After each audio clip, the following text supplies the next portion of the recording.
हालांकि रेल मंत्री खुद भी चाहते हैं कि चीजें स्ट्रीमलाइन हो जाएं। वो कहते हैं हाँ, चाहते तो शायद हो जाता।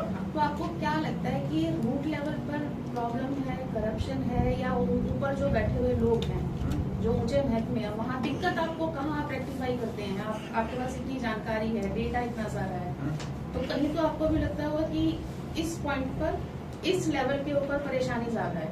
देखिए मैम, हमको ये लगता है कि सरकार की तरफ से, सरकार के एंगल में इसमें दिक्कत नहीं, क्योंकि अगर सरकार इन्वॉल्वमेंट होती और सरकार अगर ऐसा कुछ जारी होती तो बहुत सारे ऐसे बोर्ड हैं जो सरकार के तहत है, केंद्र सरकार के तहत है, और वहाँ बहुत नीट एंड क्लीन काम होने लग रहा है। मुझे लगता है इसमें रेलवे जो बोर्ड है, रेलवे रिक्रूटमेंट बोर्ड, उसका ही बहुत बड़ा रोल है। उसमें जो अधिकारी बैठे हैं वो इतने निकम्मे हो चुके हैं कि वो इस बात को समझ नहीं पा रहे हैं कि आप 2 अक्टूबर इतनी बड़ी तारीख है जिसके बारे में सबको पता, आप पहले इस पे एग्जाम रख देते हैं, क्या इतना भी मैनेज नहीं कर पा रहे हैं? देखिए, सरकार का ये काम नहीं है ना कि वो एक एक चीज को ध्यान रखे कि नोटिस में क्या निकल रहा है क्या नहीं। ये काम तो रेलवे रिक्रूटमेंट बोर्ड का है, रेल अधिकारियों का है, और इसकी सबसे बड़ी जिम्मेदारी जो साथ साथ बनती है वो रेल मंत्री अश्विनी वैष्णव जी की है। वो हर छोटी से छोटी चीज पे जवाब देते हैं, लेकिन ये 4 करोड़ बच्चों की जो आवाज है इसके ऊपर एक सिंगल ट्वीट नहीं कर रहे हो। तो इसमें पूरा रेलवे महकमा है जिसको दिक्कत है इस चीज में। ये जो समस्याएं हैं ये लंबी है, ये अभी नहीं है, ताजा तरीन नहीं है, काफी दिनों से है, काफी सालों से चल रही है। हाँ, लेकिन हर बार उम्मीद दी जाती है, इसलिए हर बार देखिए, गरीब बच्चे के लिए एक उम्मीद ही बहुत होती है जीने के लिए, तो एक उम्मीद मिलती है। ऐसे रेल मंत्री अश्विनी वैष्णव जी ने उम्मीद दी थी 2024 में कि अब से कैलेंडर निकलेगा और सारी चीजें टाइमली होंगी, लेकिन ऐसा नहीं हुआ। कभी स्टूडेंट्स ने प्रोटेस्ट करने के बारे में या किसी स्टूडेंट ने प्रोटेस्ट किया, 2024 में भी प्रोटेस्ट हुआ, और उसमें बहुतों पे FIR भी हुई, बहुतों का कैरियर भी खराब हुआ, फिजिकल प्रोटेस्ट हुआ, काफी दिन चला। लेकिन मैंने आपको कहा, गरीब परिवार का बच्चा है, उसके लिए नौकरी बहुत मायने रखती है। अगर एक छोटी सी भी FIR उस पर हो जाती तो उसका करियर खराब हो जाता है। और हम भी एज ए पढ़े लिखे टीचर के नाते यही कहते हैं कि हमारी पहली कोशिश ये है कि जो एक सभ्य तरीका है हम उस सभ्य तरीके को अपनाएं, नहीं तो अंत तो फिर जो होगा देखा ही जाएगा, उसमें तो अलग रणनीति अपनाएंगे। सर, जैसे कि आपने कहा कि वैकेंसीज बहुत कम होती है और बच्चे बहुत करोड़ों की लागत में जो है वो भरते हैं, तो इसके लिए भी आपके पास प्लान या फिर कोई रिक्वेस्ट है सरकार से जो आप करना चाहते हैं? नहीं मैम, देखिए होता क्या है कि आपके पास वैकेंसी है सरकार के पास, और ये करोड़ों बच्चे इकट्ठे इसलिए हो जाते हैं क्योंकि सरकार अगर 8-8 साल में वैकेंसी निकालेगी तो एक लोट होता है जो पूरे का पूरा इकट्ठा हो चुका होता है, जो उस समय आता है। अगर आप हर साल टाइमली एग्जाम कंडक्ट कराते चले जाएंगे, जैसे मैंने आपको कहा कि एक सिलेक्शन बोर्ड है UPSC, जिसके थ्रू IAS PCS सिलेक्ट होते हैं, IAS IPS सिलेक्ट होते हैं, क्या कभी आपने उसके बारे में सुना कि कोई विद्रोह कर रहा है, उसमें कोई दिक्कत है? ऐसे एक स्टाफ सिलेक्शन कमीशन है, उसमें कोई दिक्कत आती नहीं, क्योंकि ये सारी चीजें वेल प्लान है और इनमें नंबर ऑफ स्टूडेंट भी कम हो जाते हैं। हर साल इसमें फिर 40-50 लाख 60 लाख ही बच्चा फॉर्म भरता है। अगर यही 40-60 लाख बच्चा 8 साल तक वैकेंसी ना निकले तो यही बच्चा अपने आप में 2-3-4 करोड़ बन जाता है। तो वैकेंसी है, रेलवे का एक्सटेंशन भी होने लग रहा है, करीबन 160 के आसपास तो इसी साल में नए रेलवे स्टेशन बनाए गए। तो उन रेलवे स्टेशन को संभालने के लिए आपको स्टेशन मास्टर की तो जरूरत होगी, ट्रेन चलाने के लिए असिस्टेंट लोको पायलट की भी जरूरत होगी। ऐसा तो है नहीं कि आप प्राइवेट हाथों में ट्रेन दें, लेकिन ट्रेन चलाने का भी, परिचालन का भी उन्हीं को दे दें, चलाएगा तो सरकारी आदमी। तो वैकेंसी है, लेकिन शायद हो सकता है कि इच्छा शक्ति इतनी स्पष्ट ना हो उन अफसरों की, जो IAS अफसर यहाँ बैठे हुए हैं, उनको काम करने का कौशल इतना अच्छा ना हो, उसी वजह से सारा मतलब चीजें फैली हुई। ओके सर, ये जो एक और क्वेश्चन करना चाहूंगी, अभी जो आपने कलेक्शन पूरा रखा है कि फीस जो है वो इतनी रिफंड की जाती है, इतनी ज्यादा है, और जो बच्चे हैं उनको एग्जाम डेट भी बहुत पहले नहीं बताई जाती, तो ये जो है आपका ध्यान इस पर कब है?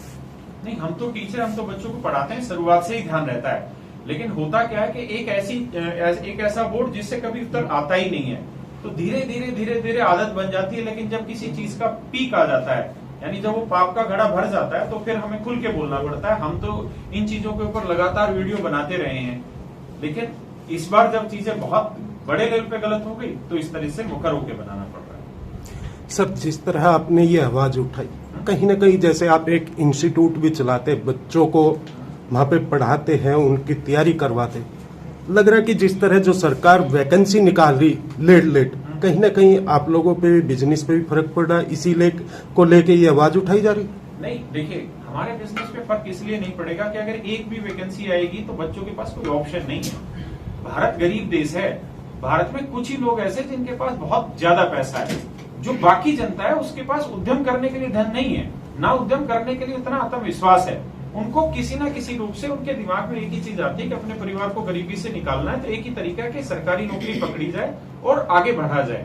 तो कोचिंग सेंटरों पे इसका बहुत फर्क नहीं पड़ रहा, और कोचिंग सेंटर तो रिफ्लेक्ट होते हैं गवर्नमेंट के फेल्योर को, तो ऐसा नहीं है। जैसे 2018-19 में वैकेंसी निकली, उसके बाद अब वैकेंसी निकल, उससे पहले आप लोगों ने क्यों नहीं आवाज उठाई? अब क्या हुआ? बाकायदा बिहार में प्रोटेस्ट हुआ, फिजिकल प्रोटेस्ट हुआ, बहुत सारी ट्रेनें रोकी गई, बहुत सारे लोगों पर एफआईआर हुई, लेकिन उसके बाद ही रेल मंत्री अश्विनी वैष्णव जी ने यह बयान दिया था कि हम हर साल कैलेंडर निकालेंगे और अब सारी चीजें व्यवस्थित रूप से चलेंगी।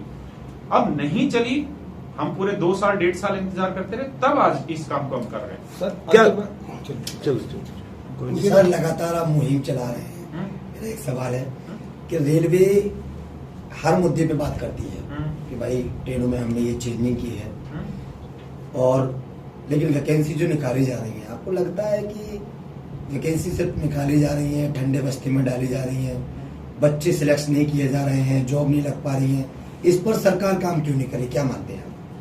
देखिए, सरकार का तो इसमें इसलिए मुद्दा नहीं उठेगा क्योंकि सरकार के तहत मैंने जैसे बताया बहुत सारे बोर्ड हैं, तो बहुत सारे बोर्ड बहुत अच्छा काम कर रहे हैं। देखिए, दिक्कत क्या है कि कुआं है, उस कुएं में पानी है 1000 लीटर, हमें पकड़ाई जा रही है 1 ml की बूंद, तो उस 1 ml की बूंद को भी आप इतना लंबा प्रोसेस ले जा रहे हैं कि वो 1 ml बूंद भी ठीक से नहीं मिल रही, जबकि आपके पास पोस्टें जो खाली हैं वो 1000 लीटर जितनी खाली हैं। तो सवाल ये है कि जो रिसोर्सेज अवेलेबल हैं उसको सारी तरीके से आप क्यों नहीं खोल रहे? और चलिए, अब वो वाली चीज है कि मरता क्या ना करता, हम तो कह रहे हैं कि वो नहीं खोल पा रहे हो तो भी उसको झेलते हैं, लेकिन जो खोले उसको तो ठीक से खोल दो। ऐसा तो ना हो ना कि उस एक बूंद के लिए 3 करोड़ लड़ाई लड़े और वो 3-3, 4-4 साल वो लड़ाई चलती रहे, वो एक बूंद ना मेरे हाथ आए, ना दूसरे के हाथ आए, ना इसके हाथ आए, वो भी बूंद ना मिले। जो शिक्षक आप जिनको पढ़ाते हैं, जो कितने बड़े सपने होते हैं, कैसी कैसी फैमिली से होते हैं वो, तो आप सरकार से क्या मांग करना चाहते हैं, खासकर रेल मंत्री से, रेलवे से, कि भाई किस तरीके से काम किया जाए? आपने कहा कि भाई जो मीडिया का जो बयान, मतलब मीडिया में जो बयान देना पड़ता है कि भाई इस तरीके से वैकेंसी नहीं निकल पा रही है, या फिर जो फॉर्म निकाला गया उसमें चेंजेस होना है तो उस पर कोई जवाब नहीं देता है, उस पर किस तरीके से काम होना चाहिए? देखिए, मैं तो सरकार को, अगर इसमें मुझे बोलना तो मैं एक चीज कहूंगा कि 5 साल में तो सरकार चुनाव करा लेती है, आप 8-8, 9-9 साल तक सरकारी वैकेंसी नहीं निकाल पाते, बड़े शर्म की बात है। आप जिनका वोट मांगने जाते हैं, क्योंकि वोट अमीर आदमी नहीं देता, वोट देता गरीब आदमी, और आप जब उससे वोट लेते हैं तो वोट, आज के समय में हर गरीब आदमी का एक ही मुद्दा है कि मेरे बच्चे को रोजगार मिले, और जो अति गरीब पिछड़ा वर्ग है उसके लिए तो एक ही तरीका है, सरकारी नौकरी में रोजगार मिले। तो ये तो सरकार की ही जिम्मेदारी है कि उसकी संतुष्टि हो उसके विचारों की, जो अगर वो बच्चा मेहनत कर रहा है तो कम से कम मेहनत करने वाले बच्चे को उसका हक तो दे दे ईमानदारी से। आप कहाँ तक इस मुहिम को लेके जाएंगे? देखिए सर, ये मुहिम हमारी तो है नहीं, ये मुहिम बच्चों की है, और बच्चे अपनी लड़ाई के लिए अंत तक जाएंगे, और मुझे लगता है कि जब आप लोग सब साथ देंगे और मीडिया अगर साथ देगा तो सरकार के कानों तक ये बात जाएगी, और सरकार को भी चुनाव लड़ना है। सर, रेल मंत्री और भारत सरकार से अंत में मीडिया के माध्यम से क्या संदेश देना चाहते हैं? अगर वो आपकी बात को सुन रहे हैं तो क्या संदेश देना चाहेंगे अंत में? हम सिंपल एक चीज कह रहे हैं कि जैसे भारत सरकार के कोर्स बोर्ड है, रिक्रूटमेंट बोर्ड है, उस तरीके से आप एनुअल कैलेंडर लेके आइए और पूरी तरीके से रेलवे के स्ट्रक्चर को रिफॉर्म, पूरी तरीके से इसे रिफॉर्म में करिए। धन्यवाद, शुक्रिया सर।